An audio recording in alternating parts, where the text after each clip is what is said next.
pessoal, bem-vindos ao E-Commerce Cast, o podcast do E-Commerce Brasil, um espaço dedicado para discussões aprofundadas e histórias de bastidores do setor. Eu sou o Daniel Nepomuceno, conselheiro do E-Commerce Brasil. Meu nome é Rodrigo Nasser, também sou conselheiro do E-Commerce Brasil. Hoje a gente está com ela, que é graduada em administração pela FAP, com MBA em Marketing e Branding pela FIA, atua no varejo desde 2010, com passagens pela Pernambucanas, Ricardo Eletro, Walmart, Carrefour, e desde 2019 está à frente do Direct Consumer da Electrolux do Brasil. Adriana, bem-vinda. Gente, muito obrigada pelo convite, muito feliz de estar aqui com vocês hoje. Começa contando pra gente a tua experiência, conta essa história, né, sua jornada profissional no e-commerce, né? Quem passou por varejo e está na indústria hoje, conta pra gente um pouquinho essa história. Legal, começou lá em 2010, né, como você falou, meu primeiro varejo foi a Pernambucanas, comecei dentro da Pernambucanas de estagiária, então me encontrei muito rápido no varejo. Falam que fui mordida pelo mosquitinho do varejo, né, então ou você ama ou você odeia, e eu gostei muito desde o começo e fui crescendo na minha carreira, e aí foi oportunidade de ir para a máquina de vendas, que a Ricardo Eletro foi para ir para o e-commerce. Então, era loja física, eu queria aprender do e-commerce, e a Pernambucanas, na época, tinha acabado de encerrar a operação. A primeira vez que eles encerraram, né? Então, fui para a máquina de vendas para aprender, e a máquina de vendas é uma escola. Tanto é hoje que tem grandes líderes em grandes empresas hoje que trabalhavam comigo naquela época, e é muito legal ver essas pessoas hoje bem colocadas, né? Depois disso, fui para o Mart.com, um ótimo e-commerce que veio de fora, cresceu muito aqui no Brasil e saí antes de tudo que aconteceu, não estava lá no encerramento. Fui para o Carrefour junto com meus líderes da época do Walmart, me levaram para lá, para a gente construir o Carrefour novamente. Então, o Carrefour estava fechado, a operação tinha fechado em 2012, se eu não me engano, e aí a gente voltou para reconstruir o Carrefour, o que ia ser o projeto. Então, a gente ficou um ano em projeto para escolher plataforma, categorias, o que a gente ia fazer, o que não ia fazer, qual era o foco. Então, foi bem legal, foi um ano de projeto, 2 anos de maturação e um ano de supermercado online, que eu fiquei lá. E quando apareceu a oportunidade de ir para a indústria. Então, acho que quem nasce no varejo tem essa curiosidade de saber o outro lado da mesa, né, que a gente fala. Mas foi muito mais interessante do que eu esperava, porque eu queria o outro lado da mesa como se fosse o fornecedor, né? E quando eu vim para a indústria, eu vim como D2C, então eu vim como varejo dentro da indústria. Eu juntei o melhor dos dois mundos, para mim. Então, me encontrei melhor ainda. Eu gosto muito do D2C, eu acho que é um caminho incrível. E é o varejo realmente dentro de uma indústria. Então, você tem o melhor desses dois lados que eu gosto bastante. Legal. Que legal. E, Adriana, a gente olha para os resultados do e-commerce, né? Pós-pandemia, 2022, o mercado cai um pouquinho, né? 23, uma recuperação bem lenta ainda. E primeiro semestre de 2024, 18% de crescimento, muito puxado por eletrônicos, né? Eletrodomésticos. Queria que você comentasse um pouco, assim, qual a tua visão o que trouxe esse crescimento. Legal. Desde a pandemia, a gente fala muito do share of pocket, né? Então, na pandemia, a gente teve comportamentos que ninguém esperava no e-commerce de categorias. E eu vejo isso agora também. Quando a gente vê a categoria de telefonia caindo muito, as pessoas gastando menos com telefonia, tem um share of pocket se acomodando e as pessoas gastam mais, desde a pandemia, com as coisas de casa. Então, vejo essa parte do share of pocket e também uma parte de clima. O clima mexe muito, principalmente com refrigeração. Sim uma categoria sazonal. Quando tá mais quente, vende mais refrigerador. E esse último ano, ele vem sendo mais quente, né? Então, a gente teve ano passado um ano super quente. Vendeu bastante ar-condicionado também. Teve bastante venda de ar-condicionado e refrigeração veio nessa mesma onda. Eu vendo mais cerveja nessa época. Viu? Tem categorias bem sazonais. Eu tive um cliente então, cerveja tá no upside também. Eu tive um cliente de ar-condicionado que falava isso. 4 dias seguidos de calor, isso. Pico de venda de ar-condicionado. 2, ventilador, 4, ar-condicionado. Isso aí. Essa regrinha era batata. Contava ali no clima, fazia a venda. Tem bastante curiosidade nesse sentido, mas vamos lá. Você estava comentando sobre... Então, ano mais quente, vendeu mais refrigerador. Sim. E que mais? Eu acho que essa parte do share of pocket também muda bastante, porque a gente vê, quando a gente olha eletrodomésticos como eletroeletrônico como um todo, a categoria que sustenta eletroeletrônicos hoje é muito eletrodomésticos, né? Pelos dados de mercado de GfK e de Neotrust, pelo menos esses dois me passam essa mesma informação, e telefonia cai muito. Então, as pessoas acabam gastando menos com telefone hoje, em dia do que gastavam antes, e aí começa a migrar esse investimento do seu bolso, sabe? Então, eu vejo muito por esse caminho. Legal. Interessante. E você comentou, né, que você conseguiu juntar o melhor dos dois mundos, né, de viver essa paixão do varejo dentro de uma indústria. E na tua visão, agora, quando você conversa com clientes, né, e fala com esses clientes varejistas que estão trabalhando as duas opções, tanto 1P quanto 3P, né, ou seja, eles estão trabalhando com estoque próprio e também estão trabalhando integrado com a indústria no 3P. Dos que estão fazendo isso da melhor forma, o que você enxerga de diferente neles? Qual que é a característica ou as características que você enxerga nesses clientes que são diferenciais em relação ao restante? Olha, hoje se fala muito da experiência do consumidor, de colocar o consumidor no centro, né? Então, Uhum, é muito bonito falar isso. Mas tem muitas empresas que fazem e outras que não fazem. tá. Eu, no varejo, já fui 1P, já fui 3P, já fui os dois juntos. E hoje, na Electrolux, como eu sou D2C, venda direto ao consumidor, eu cuido do 1P da loja Electrolux e do 3P do varejo. Só Uhum, que, como indústria, a gente olha tudo muito junto, a gente olha a marca.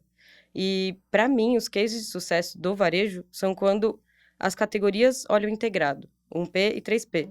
Porque aí sim você está pensando na marca, na uhum. tendência de mercado, o que o consumidor quer.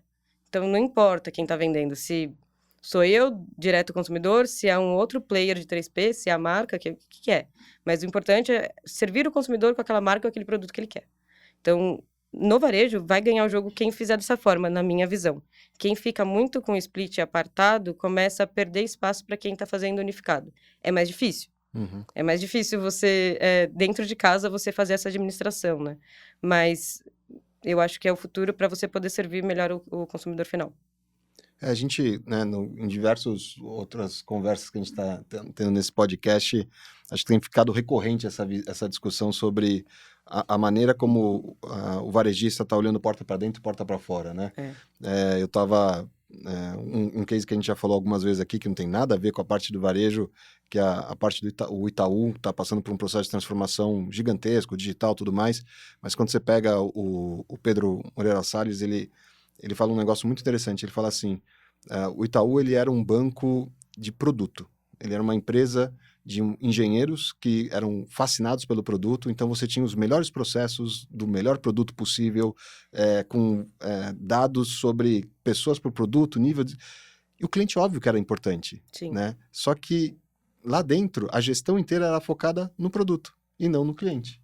E eles passaram por um processo de transformação de coisas simples. Por exemplo, eles mediam o NPS, mas o NPS não estava ligado à remuneração dos executivos, né? Eles Exatamente. mudaram isso completamente. E aí todas as mudanças que o banco foi passando, depois de 2017, mudança com o Cândido, depois 21 com o Milton, com um novo CEO, eles foram tentando fazer essa visão de para fora, só que não só no speech, mudando a estrutura interna da própria organização. Acho que a gente mesmo no varejo, que é uma área, né, é um segmento que está lidando ali direto com o consumidor, a gente nas empresas acaba não vendo isso, né? Às vezes um foco Sim. muito grande na gestão de canal dentro de casa ou na gestão da categoria dentro de casa, e isso acaba afetando o cliente, que teoricamente deveria ser É o... muito do imediatismo, né? E trabalhar muito em silos, assim. Eu fiz um curso no ano passado, teve um professor que foi do Zé Delivery. Uhum, E ele trouxe isso quando que eles mudaram de quantidade para qualidade, e a quantidade veio como consequência da qualidade. Então, o NPS era um dos KPIs principais para medir a remuneração das pessoas. uhum, Quando eu trouxe isso para o meu time, eles falaram, não, mas como que eu vou atuar? Eu vou fazer o quê no NPS? Sim, você pode fazer, você tem que fazer muito mais para chegar a um pontinho a mais de NPS. É diferente, exato. mas tem que estar comprada essa ideia na companhia inteira. Porque senão é muito fácil você voltar para o volume. Rápido, Uhum. tem que ser fácil. Então, o NPS tem que ter um pouco mais de paciência, mas o retorno vem. E eu acho que quem pensar dessa forma, que realmente está colocando o consumidor no centro, médio prazo vai se dar muito melhor do que quem está pensando no hoje. Mas isso, o que eu posso comentar disso, assim, é muito claro que quando você melhora a experiência de NPS, você mexe em outros indicadores, né? Frequência de compra, LTV, tem outras questões, né, que você acaba tocando aí, Uhum. como você colocou. Adriana, como é que está dividido o mercado hoje, assim? Quanto da venda de eletrônico é on, é off? Como é que você vê essa divisão entre canais? Hoje é mais ou menos 45, 46% é on e o resto é off. mas é bem dividido, 33% das pessoas buscam só no off, 33% só no on, 33% no on e off, e a divisão entre elas é muito atípica. E na Black Friday isso até muda, né? Então, a gente tem vários estudos que o on, ele fica mais forte na Black Friday, então ele passa dos 50%, mas durante o ano, o off, ele vem sobressaindo ainda, né? Vinha uma tendência de crescente o e-commerce versus o off, até 2020, até a pandemia, que aí o on foi super alto, e agora a gente vê essa tendência de acomodação, né? Não só aqui, mas em outros países da América Latina a gente também vê essa acomodação acontecendo. Mas eu acho que o consumidor já não é mais uma coisa, não é um mercado só, on ou off. A gente até viu num curso que eu fui agora com o E-Commerce Brasil, que foi super legal, do Wine Summit, e a gente viu com o professor Silvio Meira, e ele falou que não é mais só digital, que é digital e físico. Ele tem uma variante que é o social, que ela integra tudo isso e gera demanda nova do mercado. Então, esse social, ele tá no meio de todo, ele não tá num plano físico ou digital. Então, eu acho que ele representa muito o consumidor, que ele não é mais um só, né? Então, ele procura em tudo. Eu acho que as empresas precisam pensar no omni, no todo, né? Para poder se destacar. A gente estava falando de um dado alguns episódios atrás, que é o estudo da geração Z, né? Da geração que daqui a pouco vai ficar economicamente ativa, que 51% da geração Z ainda compra só em loja física. Então, assim, a boa notícia é que a loja física não vai morrer, não vai acabar. Mas se 51% está exclusivamente na loja física, os outros 49% estão mesclando o canal. Então, 5% são exclusivamente online e o restante mescla canal. Então, isso tende a se acentuar e o consumidor omni vai ser cada vez mais forte, né? E se você parar para pensar, pelo menos na minha época de Carrefour, em 2018 ou 2017, a penetração de alimentar no e-commerce brasileiro era 1%, 1 ou 2%, era muito baixa. Hoje está muito maior. Então, são tendências de mercado e são gerações que vão vindo com jeitos de compra diferentes, né? Então, se você pegar uma geração mais nova ainda, a gente está acostumado com aquela página de e-commerce, com o menu, a categoria, o banner que gira padrão, que a gente está super acostumado, a gente compra bastante assim, todo mundo aqui, mas vai pegar a geração do meu sobrinho, que tem 8 anos de idade. Como que ele vai comprar? A experiência da compra dele vai ser totalmente diferente. TikTok, né? Geração TikTok. Tem que ser muito mais rápido. Se as empresas não se adaptarem, e a gente precisa ir pensando nisso agora, né? Senão a gente vai perder para muita empresa nova que vai vir de fora com essa metodologia, né? Sim. Que a gente hoje acha meio bagunçado. Mas o nosso setor, ele é meio isso, né? Assim, ciclicamente você tem novidade, né? Antes a gente só vendia em desktop, não é do meu tempo, né? Depois, o site tem que ser responsivo para o mobile, agora você tem que ter aplicativo, depois houve a época dos compras coletivas, depois veio o marketplace, Sim. venda por WhatsApp e agora tem o advento da IA. Então, assim, isso a gente fez, num dos episódios a gente comentou isso também, e a gente está o tempo inteiro testando coisa nova, né? Aí tem D2C aí no meio dessa história, enfim, tem bastante coisa. É do negócio, né? É do nosso meio estar implantando alguma novidade a cada 3, 4 anos. Sim, isso é importante, porque tem muitas empresas, ainda mais indústrias, não falo da indústria que eu tô aqui hoje, realmente a Electrolux ela é bem para frente assim, nessa parte de transformação digital, mas tem muitas indústrias que falam assim, olha, eu faço bem isso aqui, eu sei o que eu sei fazer, sempre deu certo. Eu vejo indústrias pequenas ou até médias, portes, assim, que falam, sempre deu certo, não preciso mudar, não preciso ter um e-commerce diferente. Só um e-commerce básico ali tá bom. Só que se você não entender que o básico já não funciona mais daqui a 2 anos, se você não começar isso agora, você vai estar atrasado. E aí depois 2 anos é curto, e aí depois vai ser exponencial. E aí você não consegue acompanhar o ritmo, né? E nessa linha, você falou na pergunta que o Dani fez, já quase que um terço separado, né?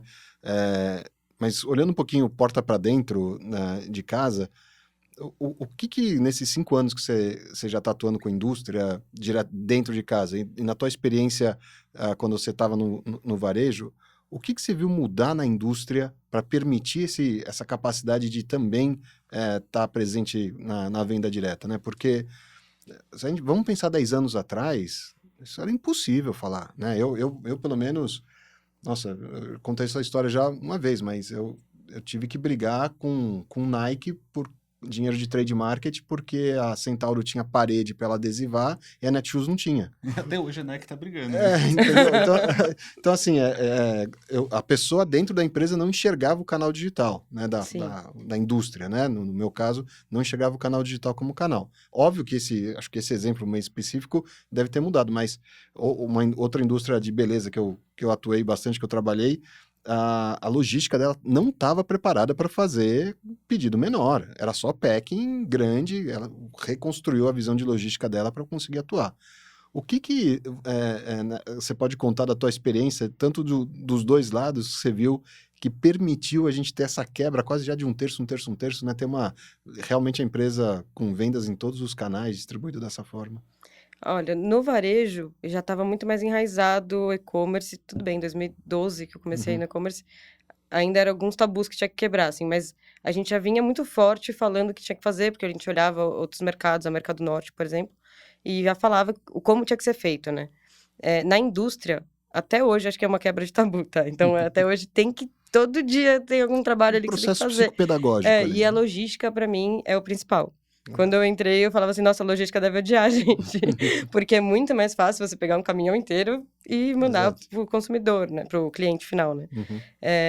Você pega um fracionado, entregar no Brasil inteiro. E eu lembro que uma das conversas que eu tive era assim, mas a gente vai entregar no Brasil inteiro?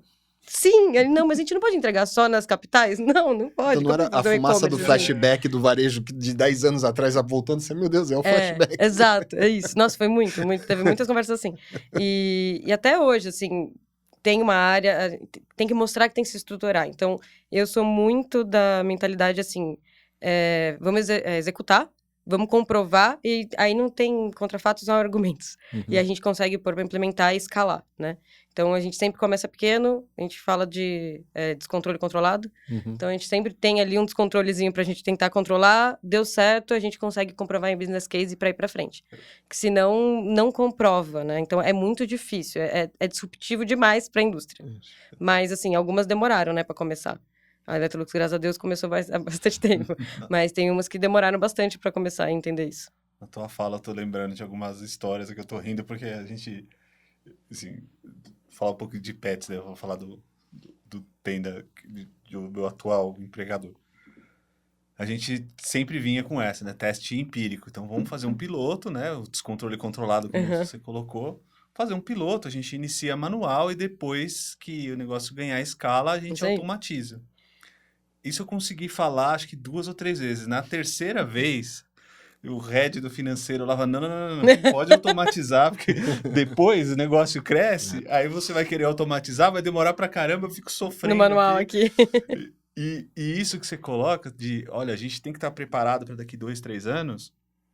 Eu já conduzi estudos sobre isso, falando da dificuldade de inovar em grandes empresas. A empresa, ela quer muito dado, né? Sim. Eles querem dados para falar, ok, Adriana, pode fazer, pode seguir, pode tocar esse projeto. Enquanto esses dados não estão disponíveis, né? Enquanto você não tem dado no mercado para provar, a única maneira é essa que você colocou, né? De fazer teste empírico e falar, olha, tá aqui, o consumidor quer comprar, tem adesão e tal.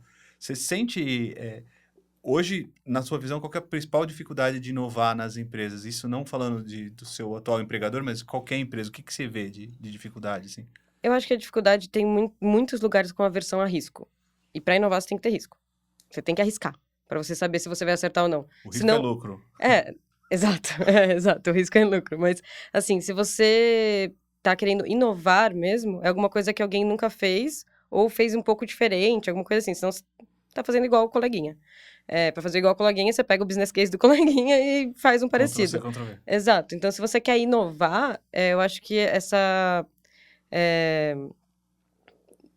liberação de você poder arriscar, você poder errar, e tá tudo bem, deveria existir. E eu sei que é muito difícil numa cabeça de CEO, você tem um budget, você pode fazer isso, mas o quanto do teu budget pode estar no risco? Então, eu acho que é isso que tem que ser pensado.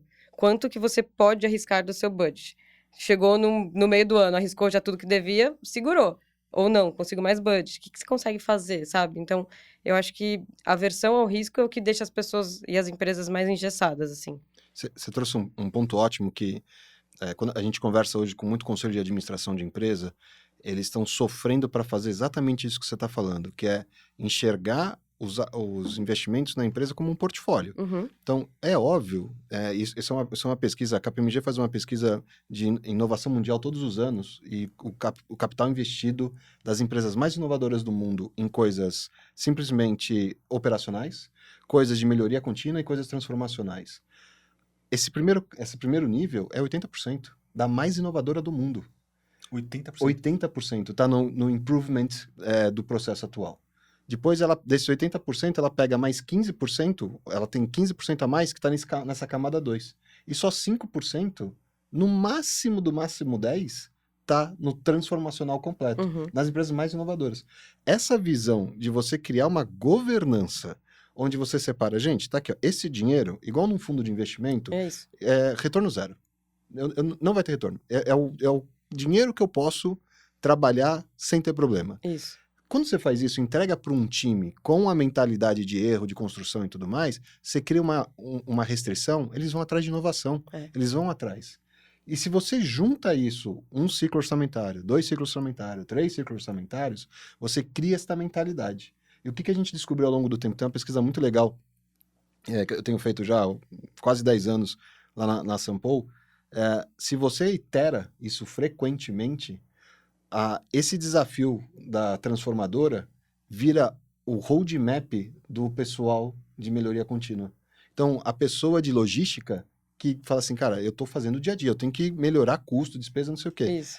Se você traz um desafio para ele, esse desafio vira o roadmap de melhoria contínua dele. E se você itera ao longo do tempo, você transforma por inovação a mentalidade operacional. Então, isso que você falou é espetacular.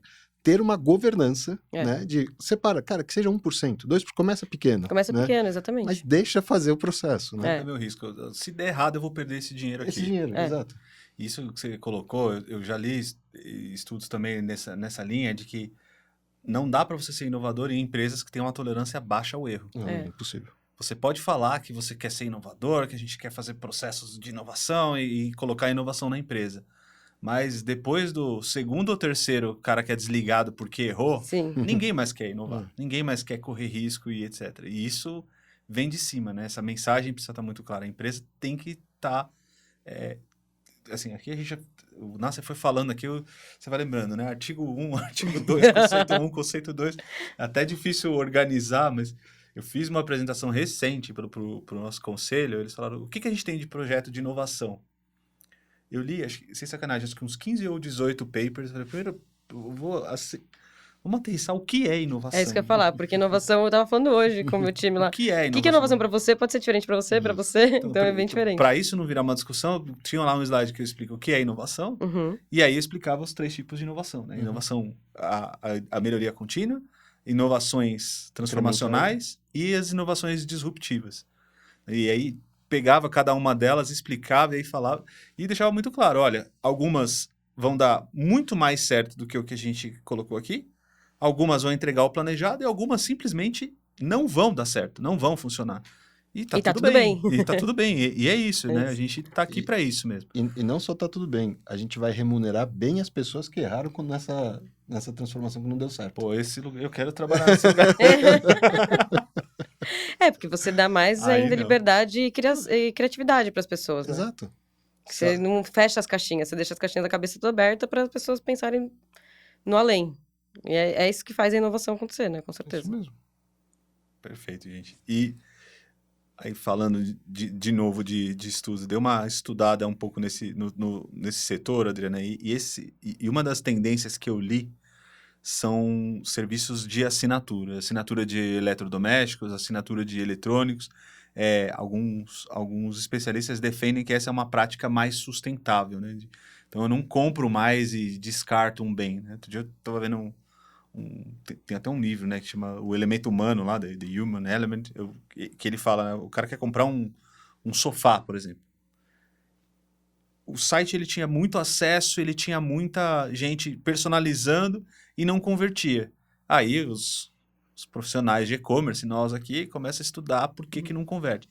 meu prazo de entrega tá ok, meu preço tá ok, o custo do frete tá ok. Resolveram investigar por que as pessoas não compravam. Descobriram que é porque o cara não tinha o que fazer com o sofá antigo dele. Uhum. Aí criou-se um serviço de pegar o sofá da casa do cara e doar para algum lugar Sim. e as vendas aumentar. Mas o exemplo aqui que a gente traz tem algo que acontece, né, com o eletrônico que é diferente, né? Tem toda a questão do meio ambiente e tal. Então, o que você vê dessa tendência de assinatura? Eu vou poder assinar uma geladeira, trocar a cada 2 anos? O que você vê de futuro para essa tendência? Olha, eu vejo que tem bastante isso em automotivo já, né? Há um tempo atrás não tinha, e agora Sim. já tá bem forte. Meu carro é assinado, por exemplo. Tem bastante gente já, sei lá, 10 anos atrás se falava um pouco disso e todo mundo fala, não vai acontecer. Então, eu sou meio cética com isso, sou bem sincera, sou um pouco cética com isso. Eu acho que faz mais sentido realmente ter um take back. Você pega o produto do consumidor, entrega um novo e ele fica o tempo que ele quiser, porque a troca de eletrodomésticos é muito longa. Então, uma média de uma troca de um refrigerador, por exemplo, é 6, 7 anos. Você vai ficar assinando um negócio por 6, 7 anos? Ou você vai querer realmente trocar de geladeira porque o teu móvel é feito, sabe? Então, eu não sei, eu sou um pouco cética com isso, para eletrodomésticos. Eu acho que para algumas outras coisas pode até fazer sentido. Não sei se isso vai acontecer um dia para eletrodomésticos. De repente, um programa de trading, como a Apple faz lá fora, por exemplo. Sim, isso a gente até já tem. Você quando vai comprar no site da Electrolux, você pode colocar para retirar teu antigo, não tem custo. A gente pega o teu antigo e a gente faz o descarte consciente dele. Então é Legal. uma das coisas de sustentabilidade que a Electrolux preza bastante. Mas isso é um investimento, por exemplo, isso é uma compra que vocês fazem ou vocês só descartam? A gente descarta. Tá. A gente descarta. Entendi. Porque já está utilizado, então é realmente descarte consciente para o meio ambiente, né? Feito... E nessa linha, pensando na evolução do produto, né? Até porque a geladeira, o eletrodoméstico que a gente tem em casa hoje é muito diferente do que a gente tinha 10 anos atrás Sim. em casa. E você tem componentes de tecnologia cada vez maiores nele. Vocês pensam que, ou você vê no futuro, né, alguma forma do produto evoluir a um ponto de você integrar o produto ao canal também de vendas, né? Ou seja, a parte, o pós-venda, o customer success, toda a cadeia depois da jornada do consumidor, né? Depois do produto estar em casa, ela está integrada através do produto também para o consumidor? Como assim, através do produto? Por exemplo, no produto conectado online, você pode... Essa parte me interessa, cara. Me interessa bastante. Já falo por quê. o produto pode estar conectado, né, online, você pode estar começando a ver como que o consumidor está utilizando o produto. Estava olhando muito... A Amazon fez bastante teste disso ao longo do tempo, não deu muito certo. Eles voltaram, então, revisitando esse approach, onde... o produto conectado na casa da pessoa, integrado com a Alexa ou integrado com outras plataformas da Amazon, ele queria entender o comportamento para melhorar o próprio produto. Falar, olha, tá vendo isso aqui que você fez com o produto? Não é a melhor forma de usar. A melhor forma é A, B, C e D. E o próprio produto mudava para a pessoa. Então, o exemplo que eles davam era do micro-ondas, que tinha um monte de tecla no micro-ondas e a pessoa usava 3. Sim. Né?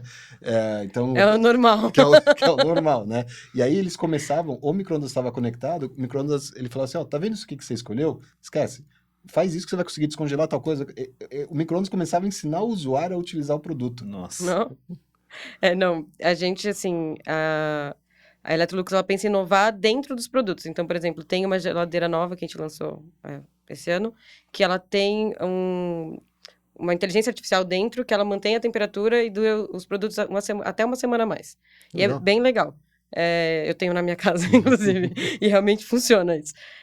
Então, eles pensam mais em inovar dentro dos próprios produtos. Uhum. E aí a gente tem hoje, e eu acho que cada vez mais a gente estava falando de CRM, e eu acho que isso entra um pouco no CRM, né? De você ter o contato com o consumidor. A gente tem um site que é o Electrolux Cuida, que você pode cadastrar teu eletrodoméstico e aí a gente vai dando dicas de como utilizar.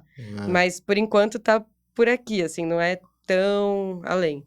Tem produtos conectados, então tem ar-condicionado, por exemplo, conectado. Sim. Mas não chega a dar dicas pela Alexa, assim, ainda não chegamos nesse nível, não. Isso é ótimo, poder falar com micro-ondas, né? Esquenta aí, sabe? Tipo, descongela Você não esse precisa nem levantar do negócio. sofá, né? Você fala assim, ó, esquentar a comida. Não, porque é fato, assim, eu aperto acho que 2 botões, acho que o tempo e o ligar. Pra desligar, eu abro a porta. Aí a mulher fala, "Pô, vai estragar." Eu falo, não, os caras, eles sabem que quando eu abro eu quero desligar, né? Se estragar, você já sabe onde comprar um novo, né? Eu sei. Tem cupom depois a gente negocia essa parte. Mas o que eu tava comentando, eu falei, essa parte me interessa. Outro dia eu tirei uma... Quando saiu o GPT-4, eu fui testar. Abri a minha geladeira, tirei uma foto da geladeira e falei pro GPT, o que que eu posso comer com o que tem aqui? Ele me sugeriu umas 4 ou 5 receitas. Isso para fazer reabastecimento, plugar isso no supermercado, por exemplo, eu adoraria saber o que tem na geladeira dos clientes da Electrolux, por exemplo. Aham. E sugerir reposições. Entendeu? Como é que você acha que... Sempre cabe uma pergunta de IA. Como é que você acha que a IA vai transformar os negócios? Eu acho que vai transformar muito ainda. Isso realmente eu acho que é uma coisa que veio para ficar, como algumas tendências que chegaram e não Metaverso. evoluíram. O metaverso, por exemplo, chegou, morreu na praia. A AI eu acho que vai ficar, eu acho que vai transformar muita coisa. E uma delas eu acho que vai ser o comportamento do consumidor. Eu acho que vai mudar sim o comportamento. Então, talvez vai perguntar para a IA indicar qual a melhor geladeira para esse tamanho de nicho que eu tenho. Então, não sei. Acho que você vai começar a perguntar coisas para a IA te responder para fazer a comodidade do seu dia a dia melhor. Comida, como você falou, etc. Mas eu acho que sim, acho que dá para pensar em bastante inovação com IA. Hoje em dia você fala com os GPTs da vida, eu não vou falar o nome, mas eu tenho um desses assistentes de voz em casa, eu já acho ele tão ultrapassado, cara, para não usar outro adjetivo. Eu falo, cara, como é que... Você fala com o GPT, ele é muito inteligente, né? Sim. E o antigo... E eu até tenho um priminho, assim, cara, que ele aprendeu a pesquisar no Google antes dele aprender a escrever. Ele queria um presente, ele queria alguma coisa, ele pegava o celular da avó, apertava um botão assim e falava, sei lá, boneco do... Sei lá, boneco XPTO, pra não fazer nenhuma propaganda aqui. Aí aparecia a foto, ele clicava e mostrava, eu quero esse de presente. E a busca por voz vai ficar cada vez mais em alta, né? Por causa do chat GPT também, porque... Se não me engano, já é maior do que a busca escrita, né? Digitada. Sim, e eu acho que vai crescer cada vez mais. Um exemplo, meu pai, ele tem o chat GPT dele que fala com ele, o assessor dele pessoal. Ele fala o dia inteiro com aquele negócio. Qualquer coisa, chat GPT. Ele pergunta tudo pra ele. Ele escolheu o nome do cara, voz masculina, ele escolheu tudo. Ele fica batendo papo, assim. É incrível. E assim, eu acho que vai ser por gerações, assim. Vai ter bastante gente fazendo isso. Você considera isso uma boa prática, assim, de segurança da informação? Zero. Zero. Você que é de tecnologia, o que você acha sobre isso? Não, segurança de informação... no fórum desse ano, a gente fez do ano passado até, a gente fez uma apresentação de segurança de informação específica para Generative AI. É assustador, assim, o que a gente tem que tomar cuidado e como agora, porque, por exemplo, por questão de inferência, no caso do seu pai, alguém pode conversar também com esse assistente e baixando a segurança dele. Sim. Né, inferindo e pedindo e parametrizando ele para ter um controle melhor de segurança. Sim. A gente tinha que ser no Brasil, né? Foi descoberto a Polícia Federal, encontrou uma gangue que fazia o seguinte, ela tirava foto de manequins com fotos coladas no rosto do manequim, aí elas tiravam foto desses manequins com a foto na cara e ficavam testando, empurrando em cima de sites de banco. Para fazer o quê? Para o algoritmo ir baixando a qualidade dele. Nossa. Então, eles faziam isso milhares e milhares de vezes. O algoritmo, ele começava a ler aquelas fotos, porque a pessoa estava lá cadastrando. Ele cadastrava um monte de gente fake. Ia cadastrando. Aí a qualidade do algoritmo caía. Aí ele pegava um fake de verdade, entrava e fazia alguma coisa. Então, esse tipo de ataque, onde você começa a afetar o algoritmo que a empresa usa, ele está ficando cada vez mais comum. Quando você traduz isso para o que o ChatGPT está conseguindo fazer, onde todo mundo tem algum tipo de algoritmo com ele pessoal, você faz a relação de um para o outro, você começa a ver a preocupação. Eu falo para ele, né? Ele tem empresa, eu falo, você nunca pergunta nada da sua empresa. Você pode perguntar amenidades, mas não coloca dados da sua empresa, porque isso aí pode vazar. Não infere dado da empresa. Sobe o DRE dele lá. Imagina. A gente brinca com isso, mas agora eu vou citar o professor Silvio Meira, né? Que ele fez uma publicação que eu li um artigo dele, aliás, ele fala, a gente está na idade da pedra lascada ainda no IA. porque a evolução que vem para frente, ela é gigantesca. O Nasser, até vi uma palestra do Rodrigo Nasser sobre isso, falando que a IA termina de indexar a internet daqui 2 anos. Isso. E o professor Silvio Meira, ele disse o seguinte: se você é um pequeno empresário e não usa inteligência artificial, você é um idiota. Você tem que usar, porque isso vai economizar muito seu tempo. Agora, se você é uma empresa grande e deixa a sua empresa aberta para usar o chat GPT, etc., você também é um idiota. Porque você tem dados muito valiosos que estão subindo para as IAs e os grandes bancos bloquearam, por exemplo. Eu tive com um colega, o CTO do Itaú no Chile, que é brasileiro, eles bloquearam. Eles só usam IA, soluções enterprise, soluções corporativas. Isso, a gente também. Por não saber para onde esse dado vai, como vai, e vocês, mesma coisa. Mesma coisa. E o pior, 70% dos dados nas empresas é não estruturado ou semi-estruturado. Ou seja, não está num banco de dados. Então, é o dado mais fácil para o usuário pegar e jogar para uma inteligência artificial. Então, essa transferência do dado para a inteligência artificial fica ainda mais fácil. Então, o professor Silvio Meira está muito correto em falar isso. E eu tive num evento recente sobre segurança da informação que eles falavam o seguinte, que 70% do código produzido hoje de programação, ele é inseguro, ele tem brechas de segurança. E a IA, o cara do Gartner falou isso, que a IA ela é um viés exponencializado, né? Isso. E ele disse o seguinte, ele falou, cara, você acha que a IA aprendeu a programar com quem? Com os códigos que estão por aí. Então, exato, com o Stack Overflow. Eu fui num evento de segurança da informação, a turma de segurança da informação, lá os caras estavam malucos. Eles falaram assim, cara, a gente não consegue catequizar, evangelizar o desenvolvedor a desenvolver código seguro. A IA deixou isso pior ainda, tá muito mais difícil da gente controlar. Então, assim, as empresas estão colocando testes, né, de segurança em código para andar com isso, mas... mas assim, a gente sabendo usar, né, eu acho que no futuro vai ser mágico algumas coisas. Por exemplo, hoje mesmo tá rolando um hackathon do meu time, de dados. Então, a gente tá fazendo um hackathon Black Friday para dados. Você resume para mim. E são 4 squads que a gente fez, vem um pessoal de Curitiba, vem pessoal de agência, então tá uma sala de guerra lá na empresa, pra gente poder fazer tudo que a gente faria em vários meses, a gente vai fazer hoje, vou voltar daqui lá pra ver se deu tudo certo, com certeza deu. E se a gente tivesse já numa maturidade de AI, talvez não ia ter um hackathon desse tamanho, talvez ia ser uma coisa muito mais simples. A gente ia usar o tempo e a cabeça dessas pessoas para outras coisas. Então, eu acho que dá pra gente chegar numa maturidade, mas é perigoso mesmo. É uma linha tênue. E a gente falou de tanta coisa, né? Falamos antes de como mudou a indústria em relação ao digital, né? Ao processo do digital. A gente conversou aqui bastante sobre IA e o quanto isso tá mudando no dia a dia. Hoje, pensando nesse caminho de evolução na tua experiência lá dentro da indústria, o que tem de desafio atual? O que está doendo hoje na indústria para lidar com o digital? Olha, hoje eu acho que o que mais dói na indústria é a gente conseguir mostrar que o que a gente faz hoje muito bem não vai funcionar daqui 2 anos, que é o que eu falei. Tá. Então, a gente mostrar que realmente a inovação precisa. Esse budget de inovação, isso aqui é um speech meu. Uhum. Não é uma realidade. É uma luta minha. É uma luta minha. Eu luto muito sobre isso, assim. E eu não vejo grandes indústrias fazendo isso. Eu ouço muito isso de parceiros, colegas e empresas de tecnologia que falam que as dores são bem parecidas. Então, Sim. eu acho que a gente chegou num momento que os D2Cs se acomodaram bem já no mercado. Uhum. Veio a onda do D2C, né? A gente já está bem acomodado como indústrias, a maioria delas, pelo menos.